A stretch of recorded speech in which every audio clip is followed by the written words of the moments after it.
So ADHD and limerence, and this is a really interesting topic, and there's a good chance you might have experienced it, and you may not have heard this term. It's not as common of a term.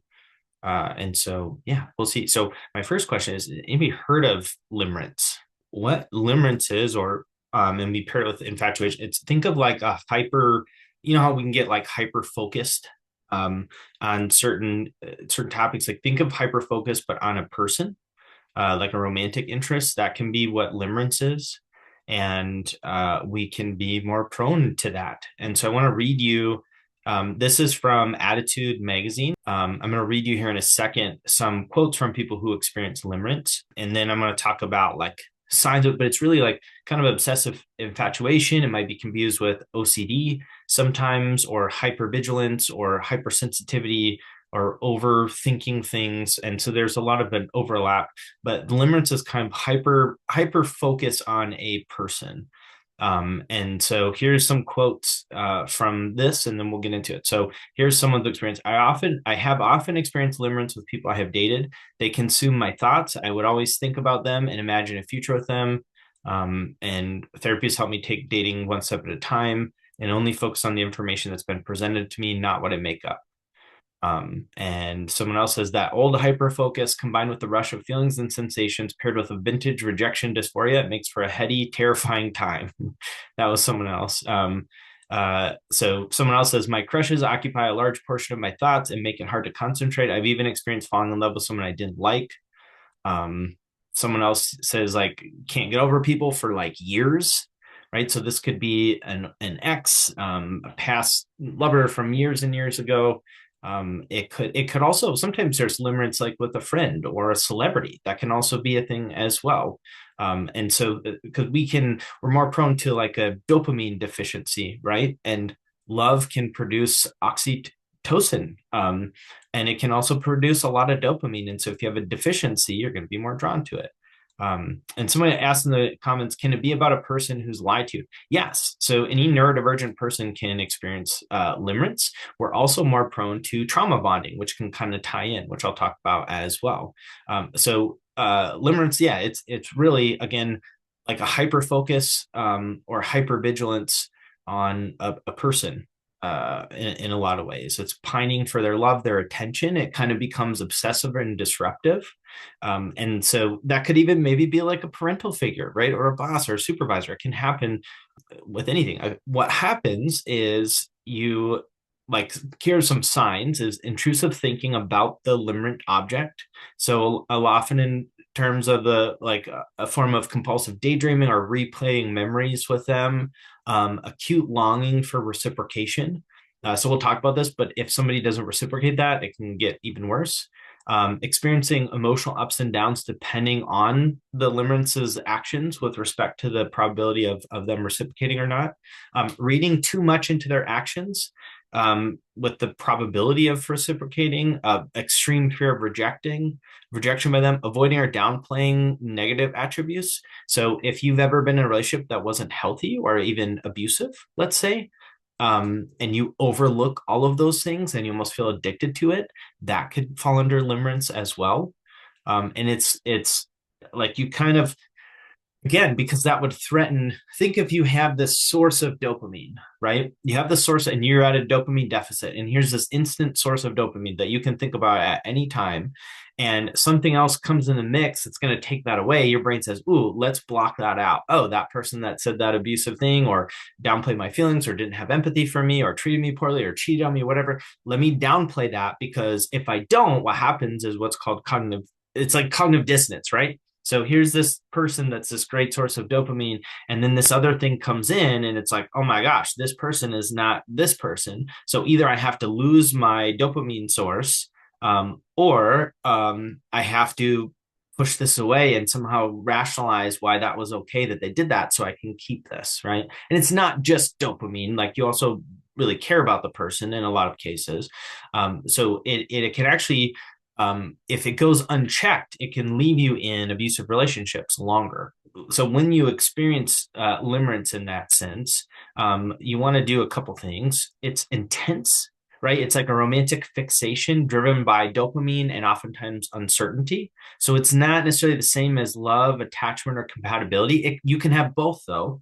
And there can be like fantasy involved. So our this is why ADHD brains are more vulnerable. So again, the dopamine dysregulation, it's novelty, it's reward seeking, right?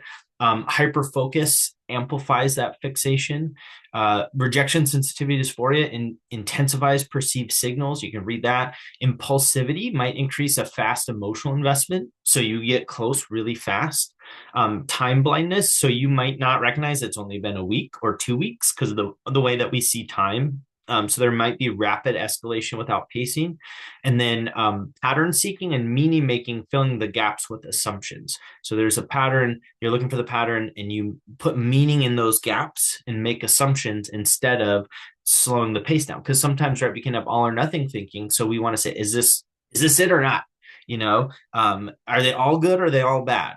And then from a neurobiological perspective, dopamine spikes from our uncertainty and intermittent reinforcement and texting cycles can really affect us. So has anybody heard about the study they did with like mice and cocaine? I think is what it was. Has anybody heard about that? I think I'm getting this right. It's been a while since I read the study, but this is like intermittent reinforcement. It's like they had mice and they put cocaine.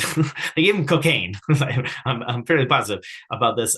So they gave them cocaine, right? And so when they go press a lever, then cocaine would come out. And they had two different scenarios. So one, every time they press the lever, the cocaine would come out, right?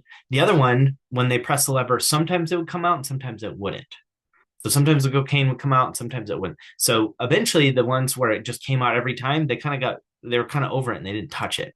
The ones where it was intermittent reinforcement, they were going crazy for it and they were like addicted to it because it's like this thing, something with it like hijacks the reward system. So you go do it and you get the high and then you press it and you don't get it, right? And then the brain like kind of latches on. It's like gets hyper focused on it. So when you have a relationship with someone who's not consistent or who has attachment stuff, it can amplify that because it's actually hijacking the reward system and giving you intermittent reinforcement, and you can start to feel addicted.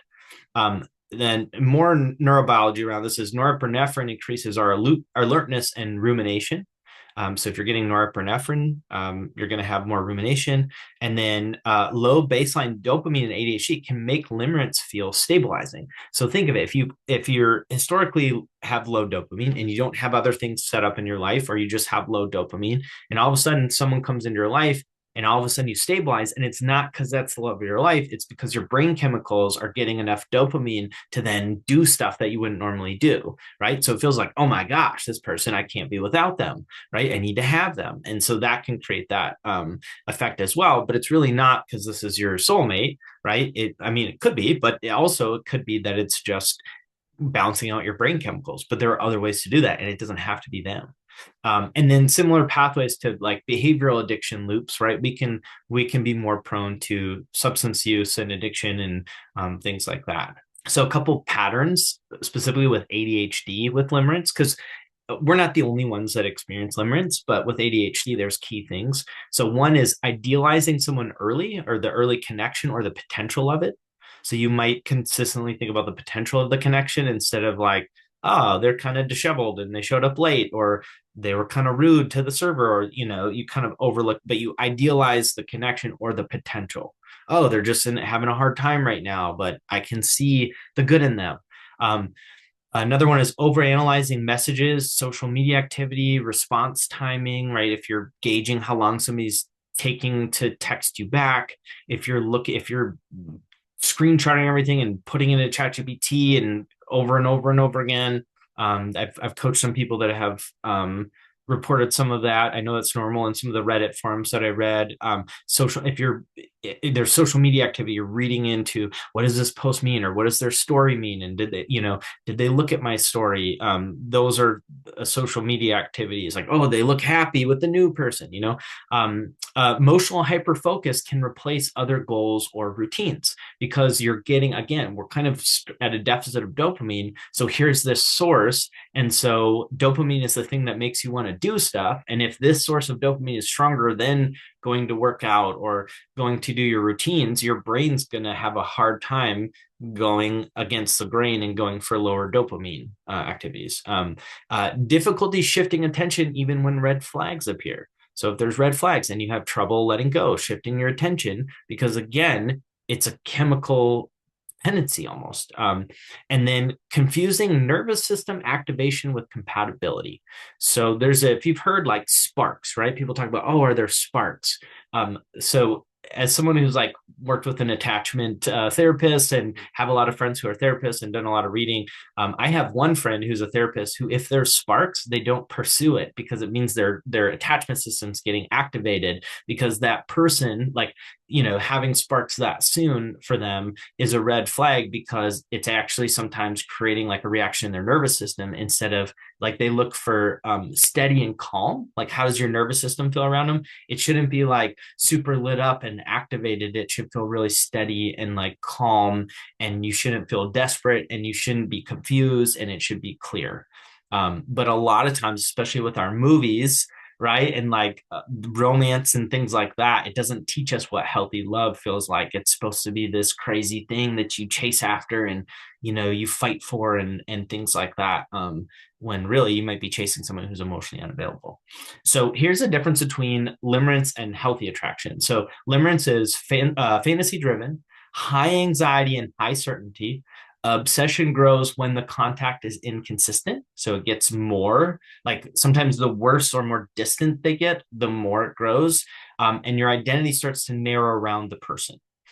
Healthy attraction, as opposed to that, is going to be gradual curiosity, stability increasing over time. Attention remains diversified, right? You're not giving up things that you love. You're not hyper focusing. You're keeping your routines, and it's a reality based assessment, right? So you're taking in data. You collect, like early dating. If it's a romantic limit, you're collecting data, and you're not making an all or nothing assessment. You're saying, "Ooh, I like this. I didn't like this. Okay, this was good. Ooh, that's something I'm going to watch. Not a red flag, but maybe yellow," right? So you're seeing the whole picture, and you're taking in all the data, and you're seeing it realistically versus going one lane and, oh my God, this is it. So things that can trigger limerence in ADHD adults even more so is when we look at attachment styles, avoidant attachment.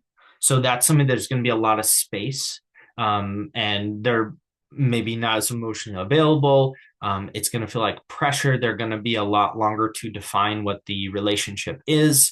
If you want to have a more intimate conversation, they may not do it, or if they do, there might be a vulnerability hangover right after. So you might have this deep connection, and then boom, they're gone the next day, or they're very distant or avoidant.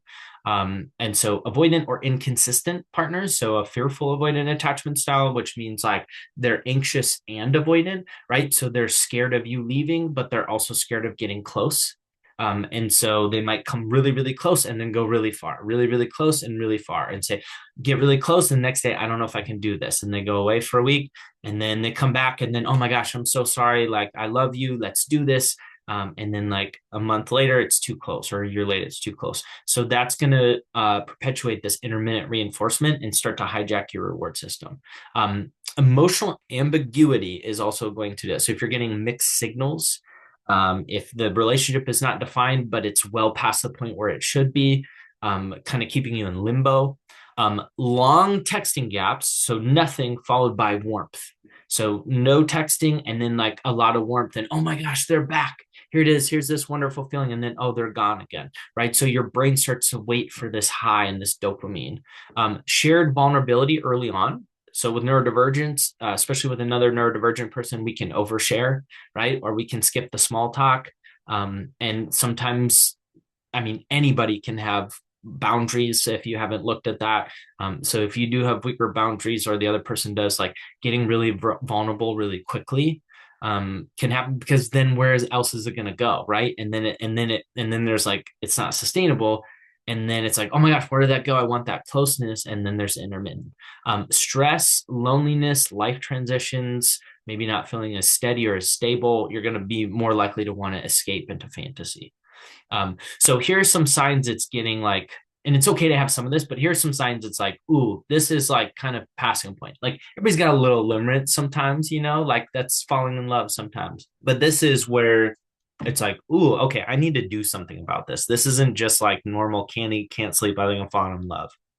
Um, so checking your phone or socials compulsively, if it's a compulsion, and you don't want to do it, but you keep doing it or you don't feel good. Um, Loss of focus on your work, your fitness, your routines, if you're just bypassing all that stuff. Emotional swings tied to small interactions. So if your emotions are affected by whether they text you or not, by what they say, the tone of it, more than like would be appropriate for the situation. And if it's the soul thing affecting you, then that would fall under that. Mental rehearsing of conversations. So if you're going back and forth of like what you would say to them or how that would look, and you're fantasy, playing that over and over again. And this is not like if you are on the spectrum or you have some social stuff, sometimes you rehearse conversations in general. So if this is deviating than how you normally would, and it's to a point where it's affecting your life or it's consuming your headspace, that would fall under that category. Difficulty accepting neutral or slow responses. So it's like, again, you're trying to pull dopamine out, and if the response is neutral or slow, it's like, hey, come on, I need my dopamine. Again, this is subconscious. It doesn't mean you're using the person. It's just there's a chemical dependence, right? A couple cognitive distortions to watch is mind reading, like they must be thinking this, or maybe they need this, or they don't need this, versus just asking them. And if you can't ask them what they need, that would be a yellow to red flag, right? So mind reading, scarcity thinking. This is my only chance. This is the one. I'm never going to find somebody else. This is my person. Like your soulmate is not going to breadcrumb you, right? Your soulmate, who you're supposed to be with, is not going to like completely disregard your feelings or be hot and cold or not be clear or not be sure about your soulmate. If it's not a hell yes, it's a hell no, right? Like that's a good thing that they say to think about. Emotional reasoning. This feels so intense, so it must be real. This must be purposeful. This really must mean something. And then confirmation bias towards positive signals. So if you're getting not good signals and good signals, and you're saying, well, look at all these good ones, so that means like this is great, by and neglecting the other ones. Here are some like regulation strategies for limerence besides like getting dopamine from other sources, right? So delay interpretation of messages by 24 hours or whatever amount seems appropriate. Like if it'd be weird if you didn't respond for 24 hours, then don't do that, but give yourself a little bit of a delay and don't interpret it right away or analyze it. Limit exposure loops.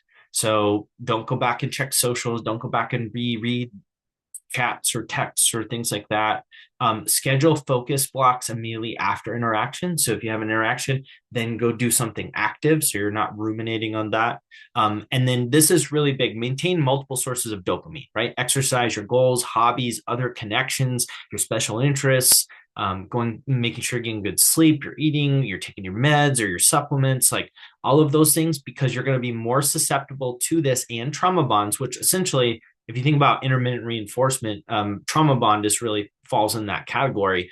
The lower your dopamine, the more susceptible you may be to that, because it's like the source, right? And then it takes control over you. What I mean by a trauma bond is deep, deep connection, love bombing. Like in the beginning, we're going to be together, future pacing, which would not be appropriate for that soon.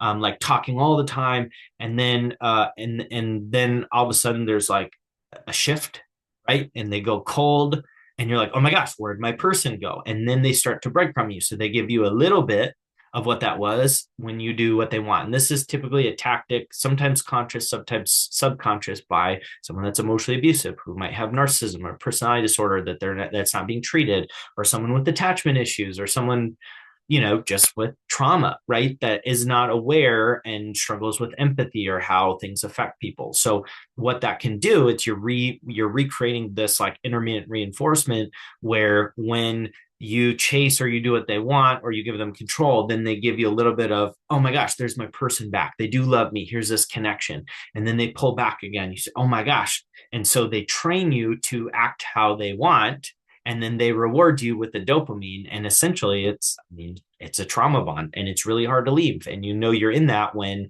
they're not good for you.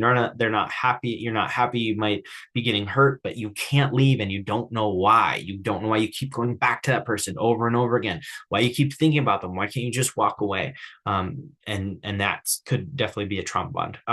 So another regulation strategy is track your behaviors, not feelings. Track their behaviors, not feelings. So when you're evaluating a connection, track like behaviors, right? Not how you feel, not future pacing, not this one moment. Like really take inventory overall. And I heard someone, when I was looking this up, somebody said, to get over it, focus on thinking about what you didn't like, right? Like, I didn't like that they took 2 days to respond.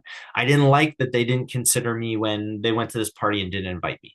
I didn't like that they don't have great connections with their family and they don't have a lot of good friends. Like, I don't know if I like that. So focusing on the stuff that you don't like and just kind of saying that is helpful when you start to feel fixated on a person. And then, pacing framework. Increase contact based on consistent behavior, not chemistry, right? We're looking for consistency. And sometimes you won't feel the sparks right away. If you're used to this intermittent reinforcement and this huge dopamine rush, you're gonna be like, this just really doesn't do it for me. But really, they're just maybe safe and healthy and you're not used to it. Avoid daily emotional disclosure early. So make sure you're not just like letting all the boundaries go. Keep your routines unchanged during the early dating phase. Keep your life, keep your schedule.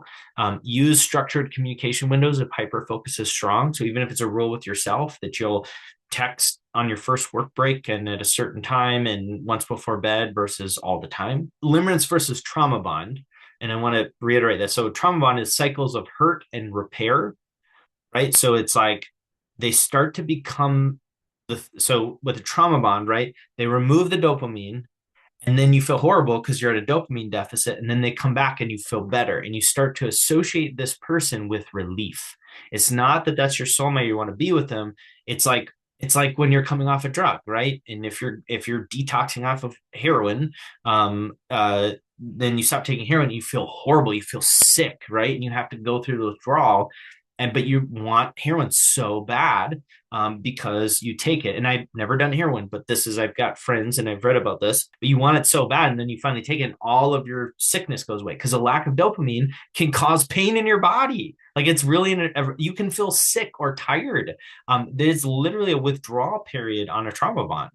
It's a thing because you're not having dopamine and your body has gotten used to this high level. So it's balanced out. So it's not producing as much as on its own. So you need to come down from the trauma bond to actually restore healthy levels of dopamine. But you are literally going through withdrawals and it's horrible. And all you want to do is call or text the person. So yeah, trauma bond, cycles of hurt plus repair, and then you associate them with relief. Limerence is going to be more fantasy based without like deep relational reality, or like they're just be more distant, right? Like a avoidant personality is not necessarily a trauma bond, but it's going to be, you might fill in the gaps, but they're not actively abusing you, if that makes sense.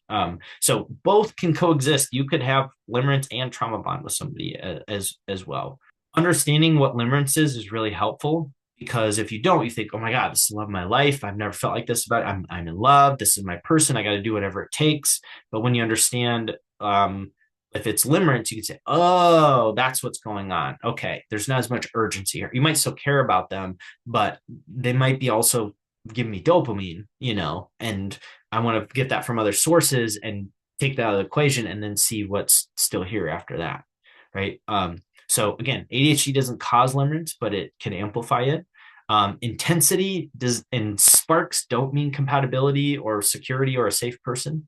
Behavioral patterns and behaviors matter more than emotional highs.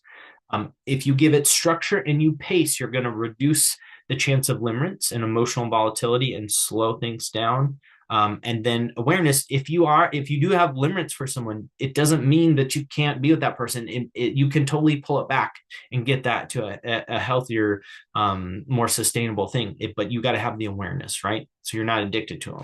Have a great weekend. just be careful if you have limerence and protect yourself, I guess. Take care of yourself, because you're worth being treated well. And so yeah. All right. Well, love you guys, and we'll talk to you next week.